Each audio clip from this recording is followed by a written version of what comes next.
വയനാട് ദുരന്ത ബാധിതരുടെ വായ്പകൾ എഴുതിത്തള്ളി കേരള സംസ്ഥാന കാർഷിക ഗ്രാമവികസന ബാങ്ക് 52 പേരുടെ 64 വായ്പകളാണ് ബാങ്ക് എഴുതിത്തള്ളുക.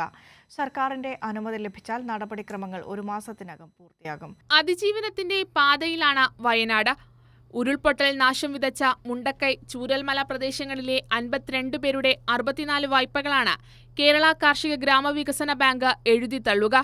1,05,66,128 രൂപ. 42 കാർഷിക വായ്പകളും 21 റൂറൽ ഹൗസിംഗ് വായ്പകളും ഒരു കാർഷികേതര വായ്പയും ഇതിൽ ഉൾപ്പെടും. വൈത്തിരി പ്രാഥമിക സഹകരണ കാർഷിക വികസന ബാങ്കിൽ നിന്നെടുത്ത വായ്പകളാണ് എഴുതിത്തള്ളുന്നത്. 1 കോടിയിലധികം രൂപ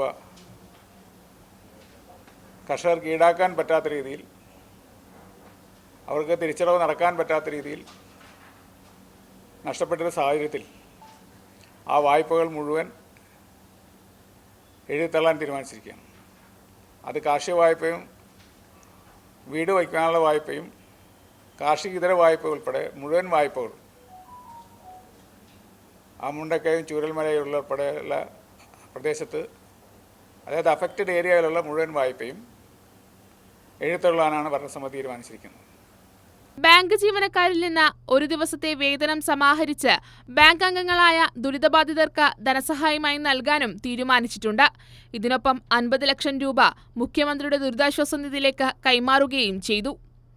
കൈരളി ന്യൂസ്, തിരുവനന്തപുരം.